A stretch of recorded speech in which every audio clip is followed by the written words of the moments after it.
네. 안녕하십니까. 안녕하십니까. 부심TV의 김인섭 매니저. 네, 한지훈 매니저입니다.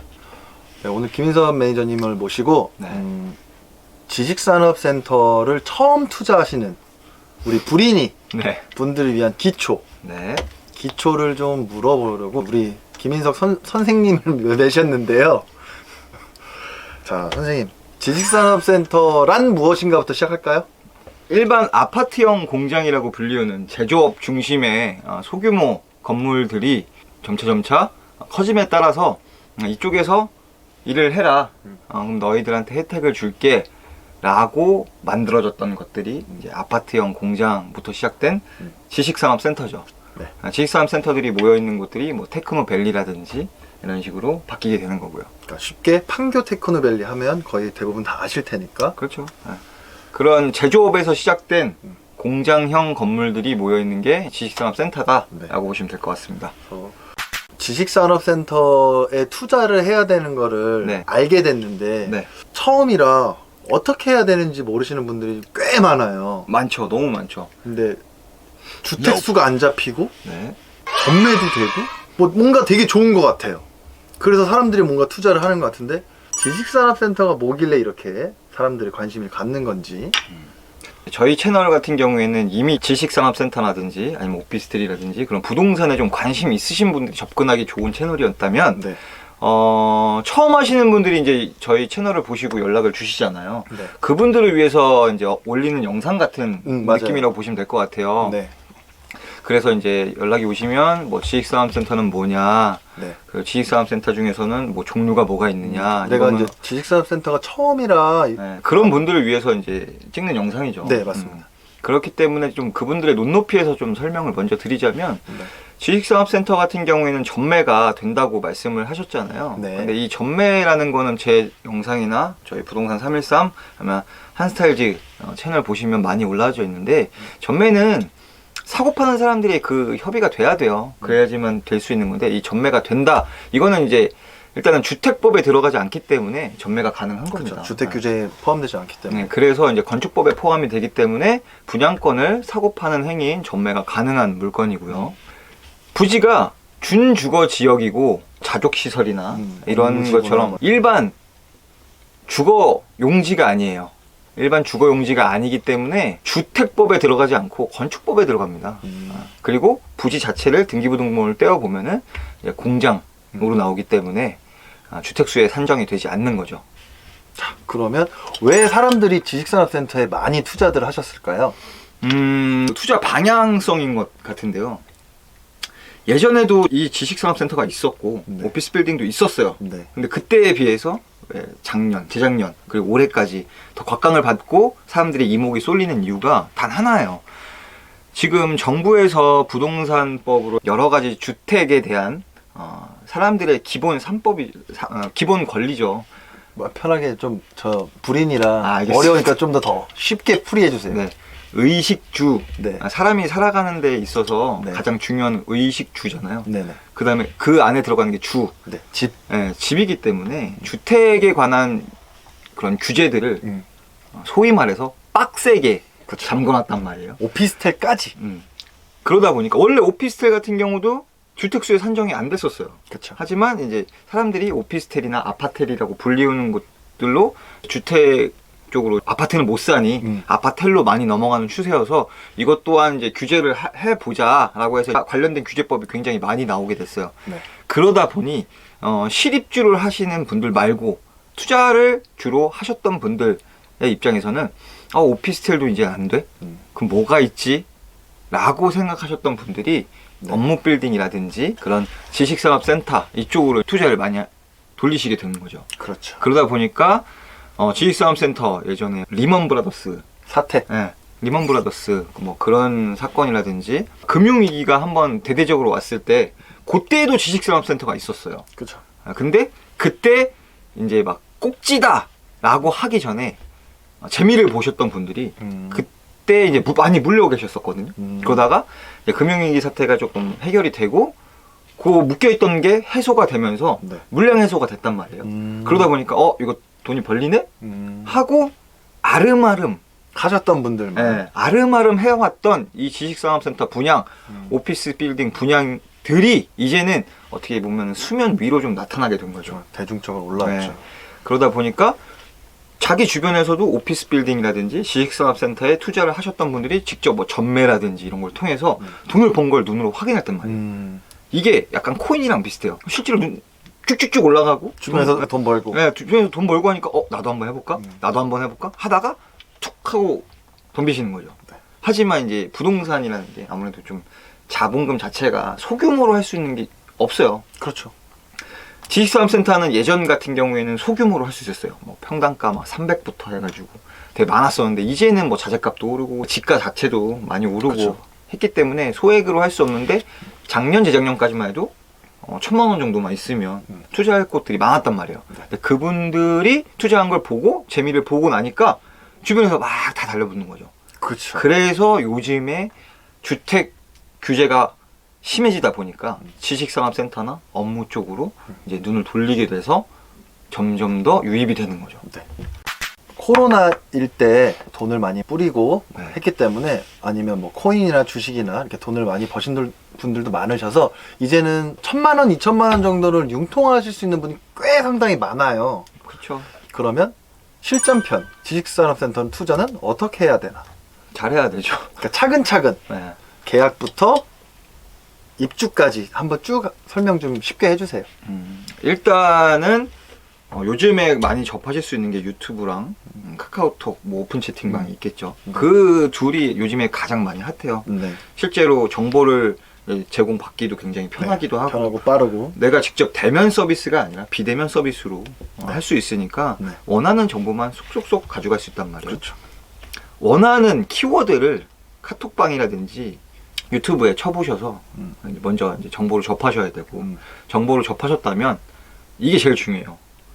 진짜 좋은 상담사를 만나셔야 되거든요. 네, 그 상담사를 컨택을 하셔가지고 상담을 한번 받아보고 그 다음으로는 이제 모델하우스라는 게 다 있어요. 아파트만 보통 모델하우스가 있고 오피스텔만 있고 이렇게 생각하시는 분들 많은데 지식산업센터에 관심이 있거나 오피스 빌딩에 관심이 있으신 분들은 지식산업센터나 오피스 빌딩 자체도 모델하우스가 있다는 것을 아시게 될 겁니다. 그럼 그렇죠. 그 모델하우스를 직접 방문을 해보시는 거예요. 직접 방문을 해서 계약을 위해서는 내가 뭘 준비해야 되며 내가 뭘 어떻게 움직여야 되는지 상담자분들이 실제로 유니트 투어도 하면서 잘 상담을 해주실 거예요. 그렇죠. 그게 끝나고 나면은 이제 호실 지정이라고 하죠. 보통 배분을 받는 호실들을 상담사분들 혹은 팀, 본부, 총괄별로 가지고 있어요, 물건들을. 그거를 가지고 내가 원하는 호실을 가져갈 수 있게끔 상담을 잘 이끌어내야죠. 투자자 입장에서입니다. 그래서 원하는 호실을 받았다면 계약금 입금하시고 구비서류 준비하셔가지고 이제 계약서를 작성을 하시는 거죠. 계약을 했다고 끝이 아니에요. 네, 이제 중도금 대출이라는 게 있습니다. 네. 이 중도금 보통 시행사에서 무이자로 대납을 해주고 시행사 보증으로 집단 대출이 들어가는데 보통 이제 계약금 치를 돈만 있으면 계약이 된다라고 생각을 해서 2억짜리면은 한 2천만 원 있으면 되니까 그렇게만 생각하시는데 아니에요. 중도금 대출이라는 게 공사 자재비라든지 인건비들을 포함한 그 금액이 시행사에서 집단 대출로 중도금 대출을 받아서 처리를 하는 거기 때문에 그렇게 해서 이제 중도금 대출을 한번 일으키게 돼요. 네. 근데 거기에서 예상외로 부결이 많이 뜹니다. 그러니까 부적합이 많이 뜨는 이유가 그 해당 연도에 뭘 많이 대출 해놓은, 쪽 많이 해놓으신 분들은 부적격이 뜨고요. 집도 포함되나요? 웬만하면은 포함이 안 되는데 가끔 가다가 한 번에 많은 금액을 빌렸을 경우 대출을 받았을 경우에는 가끔 부적격 그렇죠. 판결이 나기는 합니다. 그리고 개인의 신용도 보통의 평균치의 삶을 살아오신 분들은 해당이 되지 않는데 여기저기 투자를 많이 해 놓으신 분들한테는 이거 좀 중요해요. 그렇죠. 지식산업센터를 되게 많이 갖고 가시는 분들이 되게 상당히 많아요. 그렇게 너무 많은 걸 갖고 계시는 분들은 부결이 나는 경우가 있고 그래서 좀 더 쉽게 자 우리가 2억이라는 물건에 계약금 10% 2천만 원으로 계약을 치르고 네. 그 다음에 사업자를 내셔야 됩니다.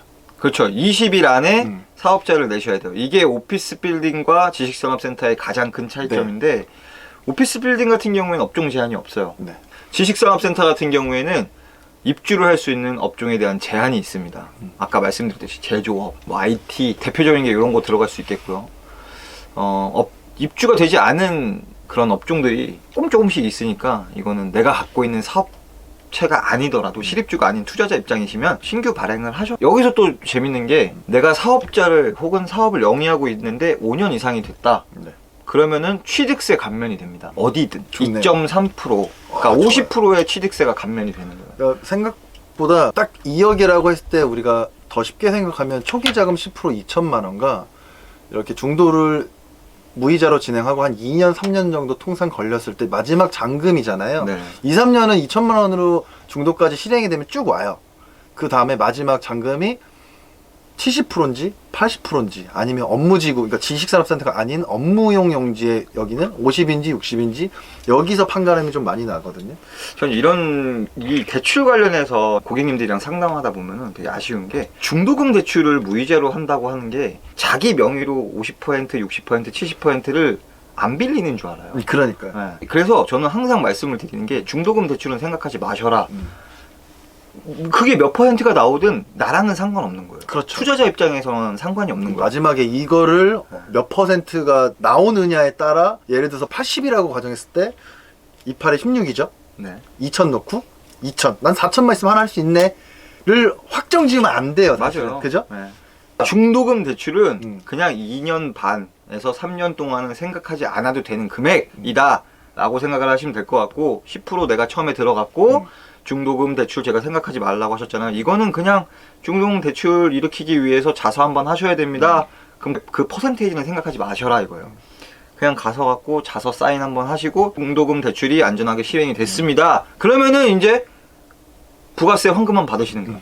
환급 받으시다가 입주 전, 입주장이 열리면은 그때 내 신용도와 이 건물에 대한 감정 평가를 가지고 내가 가던 주거래 은행이라든지 아니면 시행사에서 마련해준 그런 은행권들과 함께 대출 이율과 함께 그렇죠. 대출의 퍼센테이지를 그렇죠. 보시고 대출을 실행을 하시는 거예요. 이게 어떻게 보면 어려울 수도 있는데 아파트도 마찬가지거든요. 청약에 당첨돼도 뭐 5억짜리 집단 대출을 일으킬 수 그렇죠. 있고 내가 직접 할 수도 있고. 계약금 10%를 치르고 중도금이 진짜 신용불량자 아닌 이상 웬만큼은 다 나와요. 왜냐면 내가 하는 게 아니라 그 기업과 은행이 집단으로 하는 거기 때문에. 그렇죠. 근데 마지막에 우리가 대출이 70% 나오느냐 아니면 투기과열지구로 해서 40% 나오느냐 이것 때문에 고민하시는 것처럼 지식산업센터는 그거랑 비슷한 맥락으로 가다가 마지막에 대출 퍼센테이지가 좀 더 높다. 이렇게 보시면 될 것 같고. 실입주를 하시는 분들한테 팁인데요. 실입주를 하시는 분들은 원금을 상환하지 않으셔도 돼요. 대출을 퍼센테이지, 레버리지를 최대한 활용을 하셔서 지식산업센터 같은 경우에는 이율 자체도 낮으니까 그렇죠. 이율이 보통 시중에서 받는 주담대보다 훨씬 쌉니다. 그렇죠. 정부 주도 사업이기 때문에 싸게 나오는 거예요. 그렇죠. 각 은행마다 다 다르니까 그때 현장마다 한번 비교를 해보셔야 되고 그걸 받고 나셔서 내가 내는 월세를 이자 개념으로 낸다고 생각을 하셔야 돼요. 그게 제일 좋죠. 네.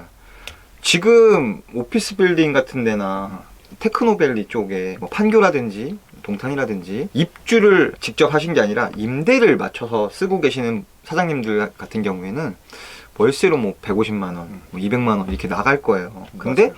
분양을 받고 실입주를 하시게 되면 이자만 나가기 때문에 현재 기준으로 이자를 저희가 했던 것들 중에서 계산을 해봤을 때 20만 원, 30만 원밖에 안 들어요. 근데 나중에 내가 여기를 하면서 가격 상승도 덤으로 네. 가져가시는 거죠. 차익 실현까지 할 수가 있는 거죠. 지식산업센터 사실 취지가 그거잖아요. 그 네. 실입주분들이 이런 아파트 공장에 입주하셔서 임대료 내는 것보다 더 싸게 이자를 내면서 네가 사업을 더 크게 영위해서 잘 돼서 나가라. 네, 그거잖아요. 원래 취지대로만 하신다면 정말 베스트인데 사실 실입주보다는 또 투자자가 또 워낙 많은 상황이다 보니까 이런 불이익에 대한 간략한 부분들을 좀 말씀드렸던 거고. 네. 그래서 그 불인이 투자자분들을 위해서 설명을 드리자면 그분들조차도 원금 상환을 안 해도 됩니다. 이 안 해도 된다는 거는 내가 죽을 때까지 안 해도 된다가 아니라 보통은 30년이에요. 30년 동안 가지고 계셨을 경우에는 원금 상환을 하셔야지만 되는데 내가 내는 이자가 좀 아깝다 싶으시면 원금 상환이랑 같이 하시면 돼요. 그냥 주택수도 안 잡히고 전매도 언제든 팔 수 있으니 그냥 작은 건물주가 되는 거예요. 그렇죠. 작은 건물주가 되는 거예요. 사업형 건물주가 되시는 겁니다. 그래서 지식산업센터 같은 경우에는 주택이랑 다르니까 꼭 상담을 통해서 어떻게 해야 되는지를 좀 알아보셨으면 좋겠어요. 그러면 불인이 분들은 또 고민하실 거예요. 부동산에 가야 될까요? 저희 같은 상담사를 만나야 될까요? 이게 되게 고민이 되실 거거든요. 굿 퀘스천. 저는 제가 상담사를 하고 있지만 제가 어떤 지역에 가서 그 지역에 대한 현장 물건을 하게 되면은 항상 부동산을 다 돌거든요. 네. 그럼 부동산에 계시는 분들은 잘 몰라요, 솔직히. 진짜. 좀 저희보다 빠를 수는 없죠. 아니, 그 정보가 늦고 빠른다는 게 아니라 음. 지식산업센터가 도대체 뭔지를 잘 모르세요. 아시는 분들 그걸 전담하는 부동산을 제외한 그렇죠. 그러니까 일반적인 평균적인 얘기입니다. 음. 공인중개사를 하시는 분들은 공인중개사기 때문에 중개에 대해서만 빠삭하시고 이 물건에 대해서는 솔직히 모르시는 경우가 되게 많아요. 근데 당연해요. 월세랑 전세가 거의 주니까. 네. 그래서 이제 그런 연계되어 있는 곳에 가시게 되면 편한 점도 있어요. 뭐냐면 임대까지도 생각을 해주시거든요. 그렇죠. 실입주. 임대까지도 생각을 해주시는데 그냥 이 물건, 지식산업센터에 대한 물건을 정확하게 알고 싶으시면 저는 분양 상담사, 저희 같은 상담사를 통하는 걸 더 권유를 해드리고 있습니다. 최소한 이 물건에 대해서는 빠삭하시거든요. 대신에 주변에 대한 호재라든지 이 물건지 주변 외의 정보들을 알고 싶으시면 부동산을 가시는 게 맞습니다. 근데 그 연계된 부동산을 가셔도 저희 같은 사람들이 부동산에 연계가 돼 있어요. 맞아요. 그러니까 제가 말씀드리고 싶은 게 네. 뭐 부동산을 비하하는 게 아니라 사장님들도 공인중개사를 따고 이쪽 지역에서 되게 빠삭하신 분일 텐데 저희는 이 물건에 대한 분석을 엄청 많이 하면서 나중에 저희도 저희 기존 안에 손님들 실입주 손님들도 있겠지만 부동산 사장님이랑 연계가 안 될 수가 없어요. 그렇죠. 전매도 도와드려야 되고 그 지역 부동산 사장님이랑 연계가 다 돼 있기 때문에 상담사랑 상담도 받아보고 부동산도 한번 들려서 이 지금 지역 분위기가 어떤지도 알아보고 그 다음엔 나랑 더 잘 맞는 상담사가 누군지를 좀 더 찾아가는 게 나중에 지금뿐만 아니라 그게 가장 좋은 것 같고요. 저희가 항상 저희 채널에서 드리는 말씀이 저희가 아니어도 됩니다. 진짜 딱 자기 성향과 맞는 상담사를 찾으시는 게 제일 좋아요. 그분들이 또 아시는 부동산 사장님들도 계시니까 다 연계도 시켜드리고 그렇습니다. 인지세를 되게 잠깐 간과할 때가 많거든요. 인지세를 왜 내야 되지? 막 이거는 왜 가격 금액이 다르지? 이러시거든요. 계약을 10%만 그것만 내면 되는 거 아닌가? 라고 생각했을 때 네.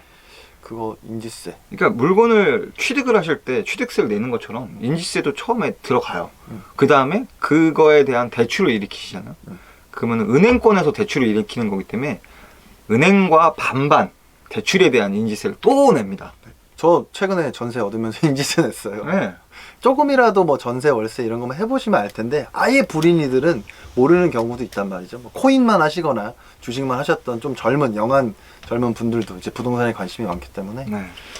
이 정도만 뭐 인지세, 사업자 등록, 계약금 10% 이 정도만 생각하시고 중도금까지는 좀 기다리시고 나머지 대출은 그때 돼서 또 상황이 변이하니까 그 과정 안에 어떤 현장을 선택한다는 거, 지역을 선택한다는 거 그런 거는 관심을 갖는 지역 부동산이나 상담사나 홍보관을 찾아서 하도록 하는 걸로 모든 부동산은 주변부터의 관심이거든요. 그렇죠.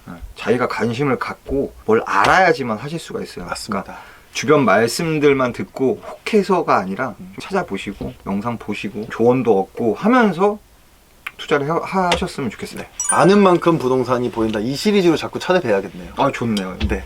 이렇게 오늘은 간략하게 불인이를 위한 레슨 1 정도로 마무리하시고요. 다음에 또 좀 더 정리해서 또 한번 와보죠. 알겠습니다. 네. 인사할까요? 네. 하나, 둘, 셋. 감사합니다. 감사합니다.